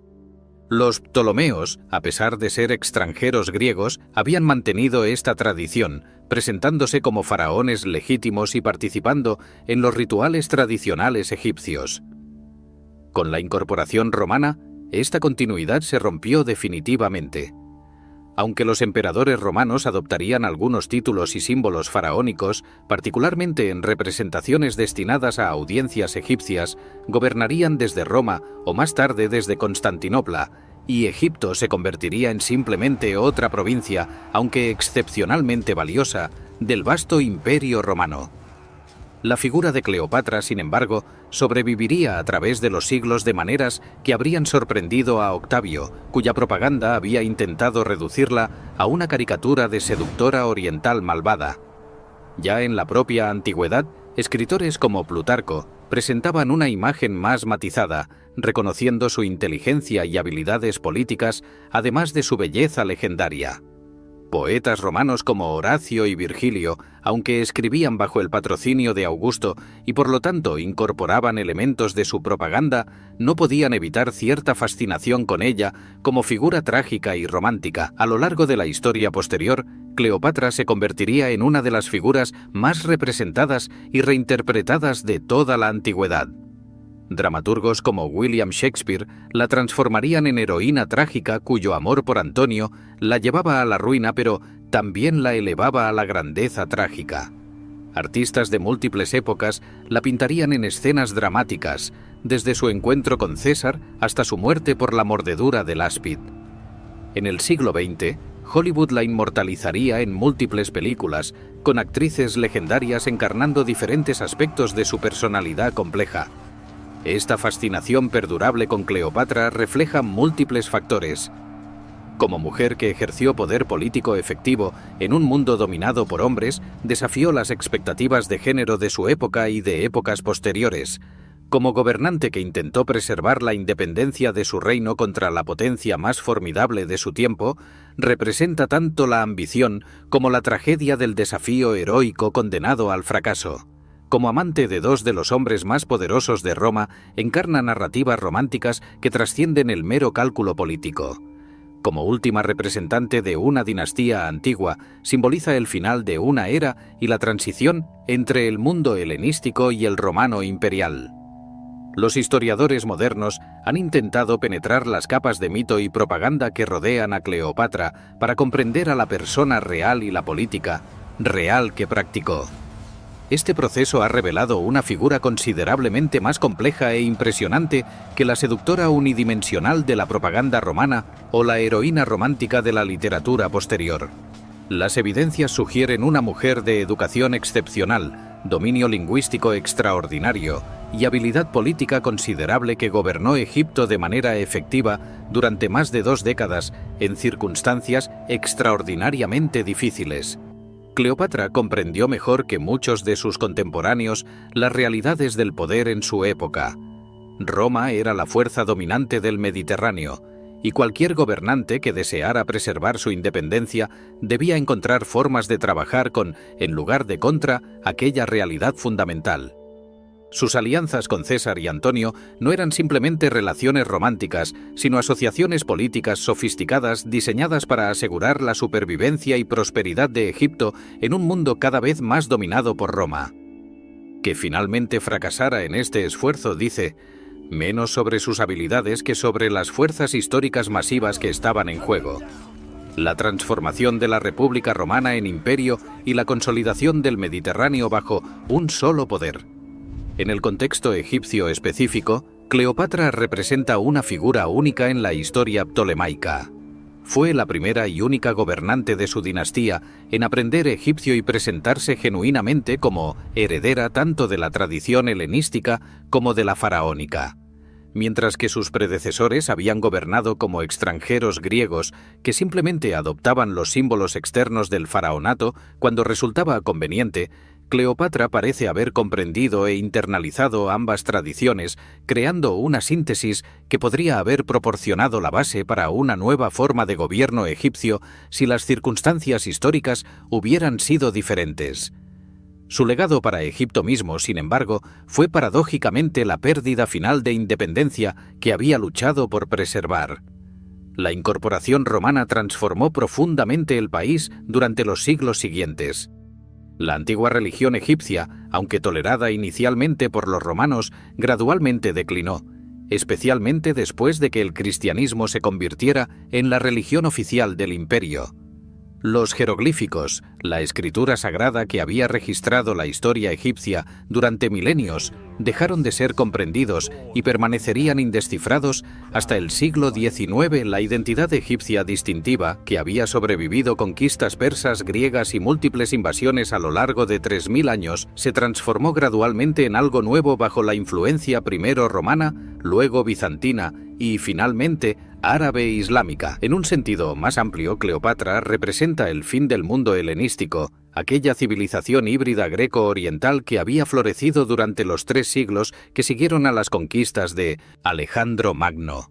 Los reinos helenísticos, con sus combinaciones de tradiciones griegas y orientales, sus ciudades cosmopolitas donde filósofos griegos debatían en plazas públicas, mientras sacerdotes tradicionales realizaban rituales antiguos en templos cercanos, habían creado una cultura distintiva que combinaba elementos de múltiples tradiciones. Con la conquista romana de Egipto, el último de estos reinos independientes desapareció, y aunque la cultura helenística continuaría influyendo al Imperio Romano durante siglos, particularmente en sus provincias orientales, nunca recuperaría su independencia política. La historia de Cleopatra también ilustra las limitaciones del poder individual frente a fuerzas históricas más amplias. Incluso una gobernante excepcional, con educación superior, inteligencia aguda y habilidades políticas considerables, no pudo alterar fundamentalmente el curso de eventos que estaban transformando todo el mundo mediterráneo. La República Romana estaba destinada a colapsar bajo el peso de sus propias contradicciones y de sus cenizas emergerían nuevas formas de gobierno imperial. Los pequeños reinos independientes que habían caracterizado el período helenístico no podían sobrevivir indefinidamente en un mundo cada vez más dominado por estados imperiales masivos con recursos prácticamente ilimitados. No obstante, dentro de estos límites históricos, Cleopatra demostró una capacidad notable para maximizar las opciones disponibles y prolongar la independencia egipcia durante décadas más de lo que parecía posible. Otro gobernante en su posición podría haber colapsado mucho antes, incapaz de navegar las complejidades de la política romana o de mantener la lealtad tanto de su élite griega como de su población egipcia nativa. Su habilidad para forjar alianzas significativas con las figuras romanas más poderosas de su época, para proporcionar recursos cruciales que las hacían valiosas para sus aliados y para proyectar una imagen de legitimidad tanto helenística como egipcia, extendió la vida de la dinastía ptolemaica y del Egipto independiente por generación adicional. Al final, la historia de Cleopatra es simultáneamente una historia de ambición extraordinaria y de tragedia inevitable, de habilidad política excepcional ejercida en circunstancias imposibles, y de una mujer que desafió las limitaciones de género de su época para ejercer poder al más alto nivel solamente para descubrir que incluso tal poder tenía límites definidos por fuerzas históricas más grandes que cualquier individuo. Su muerte marcó no solamente el fin de su vida personal, sino el cierre de capítulos enteros de la historia, el fin de la dinastía ptolemaica, el fin del Egipto faraónico y el fin de la era helenística.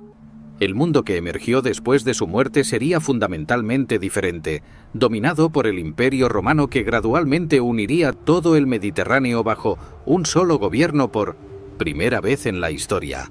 En las aguas del Mediterráneo que Cleopatra había navegado en su espléndida barcaza para encontrarse con Antonio en Tarso, en las calles de Alejandría donde había gobernado como reina y en los templos del Nilo donde había presentado ofrendas a los antiguos dioses de Egipto, la vida continuaría bajo nuevos amos y nuevas circunstancias. Pero la memoria de la última reina de Egipto, aquella mujer extraordinaria que había intentado preservar la independencia de su reino y crear un nuevo orden oriental que pudiera competir con Roma, perduraría a través de los siglos, constantemente reinterpretada pero nunca completamente olvidada, testimonio permanente tanto de las posibilidades como de los límites del poder humano frente al inexorable avance de la historia.